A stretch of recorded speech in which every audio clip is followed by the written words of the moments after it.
Well, hello everyone.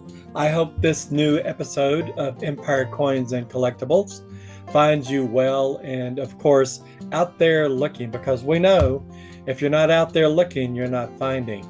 That's what all collectors do. We're always on the search for that missing piece that would make our collection complete. Well, this is a kind of a different episode. I was out looking yesterday, which was a Saturday, with my brother, and we went to my local coin shop. I've known this gentleman for over 12 years, actually, maybe going on 13 now.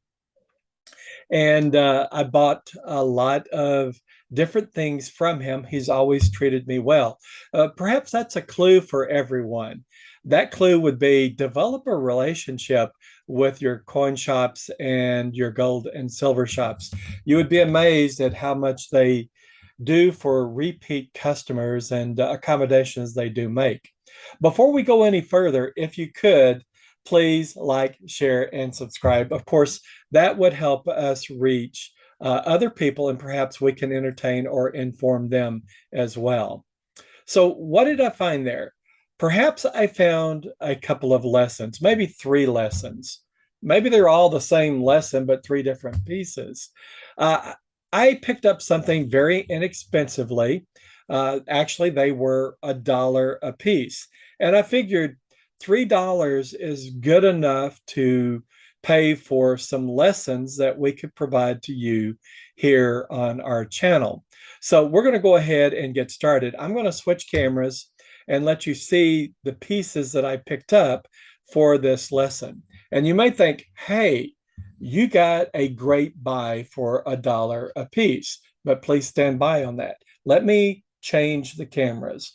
Wow, look, I have bought 3 MS-70 quarters. These are the circulation quarters. And you can see the center one is the America, the beautiful quarters, right? This one in particular is Gettysburg National Military Park. That one over here, let me go on the other side, is also Gettysburg. This is the P. Looks like these two are the same. Of course, they have different numbers associated with the SGS certification process. You know, I don't recall. I should have did a little research before I started this episode, but I don't recall if SGS is still in business. Perhaps they're not, and maybe when we get through this episode, you'll understand why. And this one over here, let me just lift it up. I don't know. Whoops, it's the other one. I don't know that we can see it. Yes, it too is a Gettysburg National Park quarter. So here's the interesting thing about it. I am always on the hunt for a value. And I'm looking at this right here. It says that this coin and this coin, and you can't see the certification on this coin over here, but they're all three MS-70s. These are circulation strike coins, and they've been certified as MS-70. Now, if you're not up on the coin grading scale, MS-70 is perfection.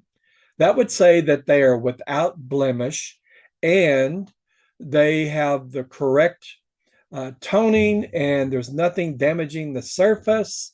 There's no scratches. There's nothing. They are in a perfect state. That sounds goodness, doesn't it? So Ron found a value for the dollar he spent on this one and the dollar he spent on this one and that one, the $3. I must have gotten a great deal. It's kind of interesting when you look at this. People are always trying to take the shortcut when they send things in for certification. You should only send in your best coins. And of course, the individual, whoever sent these in, probably thought these were perfection and therefore he should send them in. However, send in the best coins you have and send them in to the best certification company that you can afford. And of course, there is a picking order, if you will, on these certification companies. PCGS is kind of viewed as the flagship of certifying coins.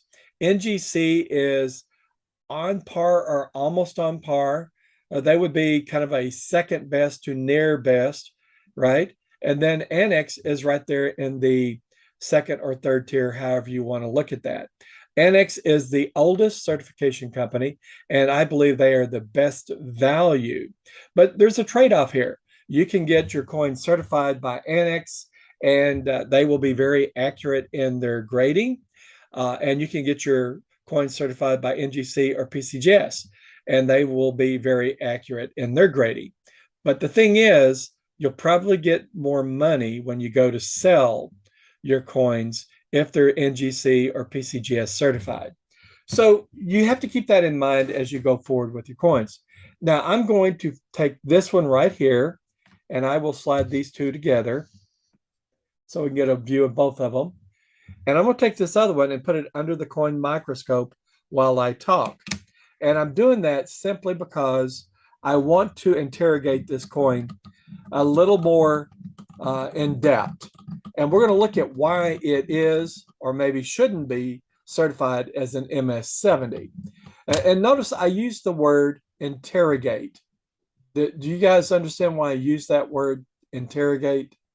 I tell my students that if you casually look at something and you're not really spending time and effort and energy in interrogating it and looking at it, you're not throwing yourself into that view, then you may miss something and you may not know all that you could know as to what it is you're looking at. So interrogation is a better word rather than look at. There's this sense of energy you're applying in the investigation. Okay, now I've got it set up. I'm going to switch over to the coin microscope and let's look at it. Now, the first thing you may see is you may say that there's some scratches on the surface of the container. And that may be, but I've looked at the coin under glass and there's a lot of scratches, it seems like, on the surface of the coin. Also, look right there. You see that green? The quarters have copper beneath them. And if there's a break in the overlay of the nickel that's the quarters made of on the surface, then that air will oxidize the copper beneath it and it will discolor it. So any green that you see is copper oxidation. That's the reason why turquoise is green. It's a copper consisting compound, and azurite is as well. So when it oxidizes, it gives it that blue color. Now, do you think this is an MS-70? Let me see if I can focus it a little better. Do you think it is? I'll move the lights around. Now up here, you can see that the scratches are on the case, right? And I'll come down here. Look at Washington's neck right here. Look at that gouge right there on the coin. You see my toothpick is actually on the surface of the slab, but that gouge is certainly prevalent there. Look at this over here. Look at that scratch right there. I ask you, is that an MS-70 coin? I don't think so. Let's flip it over. The back, looks pretty good. But then if you look in the background, there's something up here in the background on the field. There's something definitely here. I don't think that's part of the design. I think that's the scratch. I was just greatly disappointed when I looked at these. But then that's what brought me to this point. I could buy these for $1 a piece and share them with you and let you know there is a definite difference in many of the grading companies that are out there. Okay, let's go back and change cameras again. And we're going to look at the other two. I believe this is the camera here. And we'll pick this one up. Now, I want you to look at this. On the surface, this thing looks pretty good. It looks like it's got, if I can get it to focus. Can you focus? Yeah. Looks like it got pretty good sheen on it, right? MS-70 again. You think, ooh, that's a high watermark right there. Well, you've got something. But let's go ahead and put it under the camera. And I'm going to slide this last one over to the center here while I change cameras. This is the MS-70 coin. I'll just show you by SGS. And does it look like a perfect coin? I don't think so. I'm going to kind of focus it in. Now, there looks like a lot of damage up here in Washington's hair. That would be a dead giveaway. Again, I don't know why anybody would send this in to be certified. And I don't know how much they paid to have it certified. But if this company's still in play here, I would recommend you not send your coins in. I don't think it's in business anymore. But certainly, just because you can send it into a company for, a lot less than you'd have to send it into Annex or to NGC or PCGS, doesn't mean you're going to get a quality product back. If you have a bad coin, it comes back rated a lot higher than it should be rated. That, in my opinion, that would border on fraud. You're presenting something that it is not. And then it would compound it if a person were to then take something that is wrongly graded and tried to sell it. There's a story I always tell my friends and students. I was driving down on the back roads in Central East Florida, and we lived down in Florida for about 18 years. Loved it. Got great friends down there. But it was on this little country road, and I was going from my house over to the college down there, and I got pulled over. And I was looking around. I was probably doing 25 miles per hour because it was a little 2-lane road, very narrow and twisty and turning. And the blue lights, of course, came on, and so I immediately pulled over. And the trooper got out. She came up to my car, and I said, "What's the problem, ma'am?" And she said, "You were speeding." I said, "How was I speeding? There's no speed limit around here. There is no indication of what the speed is, and I was doing 25 miles per hour." And she said, "Well, sir, ignorance of the law is no excuse. When the roads are unmarked on country roads like this, the law says it's 15 miles per hour." I just dropped my head. So one may say, with respect to selling a coin that you don't know, that is not properly rated, is okay, it's just a mistake. Well, I would suggest to you that ignorance of the law may be unexcusable, just as it was unexcusable to me on the back roads of Florida. Of course, I still get a big laugh at that, and that was a lesson learned, well learned.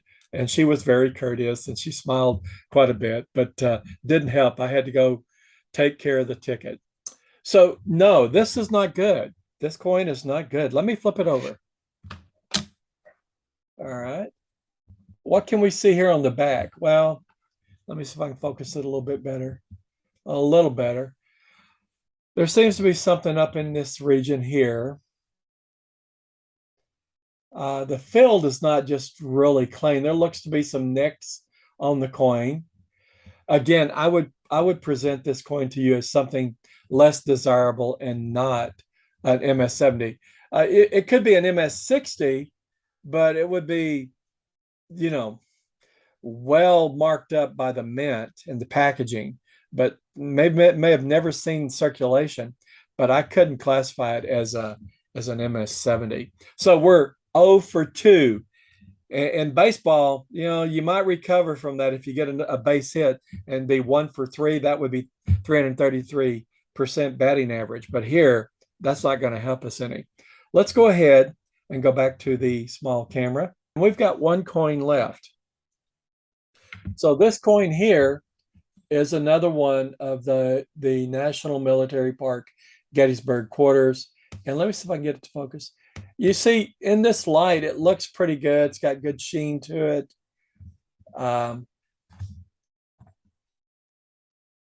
But you can't really tell a whole lot about it. And the camera's lights, you see those two arcs on either side of the coin?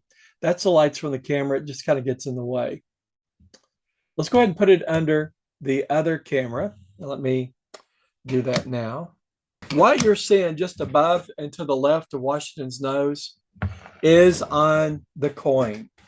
It is on the coin. So let me point to it with the toothpick before I get myself in trouble with Miss Empire.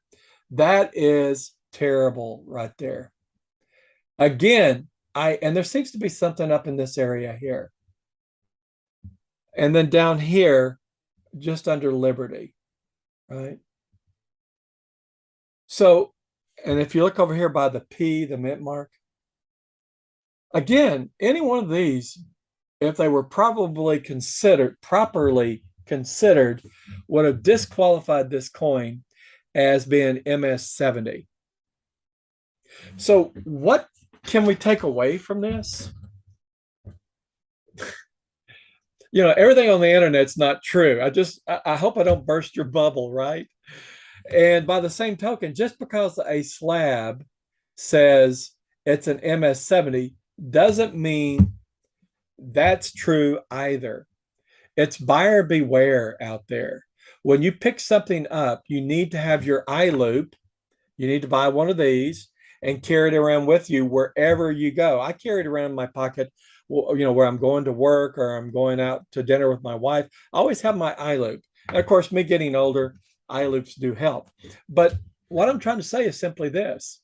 You need to look closely at what it is you're about to purchase before you pull the trigger. Now, I will show you in another episode something that I had stars in my eyes and I failed miserably. At that point in time, I didn't have an eye loop. I asked the store owner if I could borrow a magnifying glass. I figured they had an eye loop or something. They gave me a magnifying glass that was not really good. And so I ended up purchasing a coin. I think I paid $6 for it. I will share it with you, but I thought I'd found a treasure. And when you see what I bought, you'll say, shame, shame, shame. So the lesson is make sure you spend time and effort looking at the coins. That way, it will help you avoid buying those bad coins. And then you don't have to say to yourself, what am I going to do with them? I can't sell them because they are not representative of what they're stated to be on the slabs. And they just go into the drawer as your failures, right? These particular three, I did buy them knowing that they were not as they were advertised to be, just to share with you this lesson. All right, my friends, I hope this has been informative. I hope it's been helpful. You take care out there, and as always, good hunting.